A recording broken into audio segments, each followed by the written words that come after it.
आमामामा हाम्रो आमाको कति धेरै अचार हौ। अलिकति मलाई दिन्छ कि भन्ने आश गरिरहेको छु।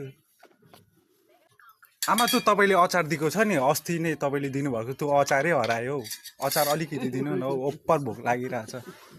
एक हप्ता भइसक्यो खाना नखाएको। ओ यही अचारसँग खाँदा कस्तो हुन्छ आमा? अचारसँग खाँदा कस्तो हुन्छ? तपाईँ चाहिँ ऊ बनाउँदै यहाँ मलाई बोल्ने पार्दै गर्नु भएको छ पक्नु तपाईँलाई। आमामा यत्रो दिने आमा मलाई? होइन यो आमामा यत्रो दियो भने त नि 3 दिनदेखि भात नखाएको अचार नभएर तपाईँले दिएको त्यो अचार छ नि प्लास्टिकमा, त्यो मेरो घरबाटै गायब भयो।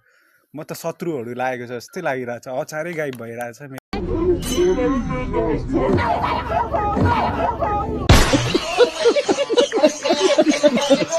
फाइनली हाम्रो आमाले यत्रो अचार दियो मलाई। आमा तपाईँलाई हृदयबाट धन्यवाद।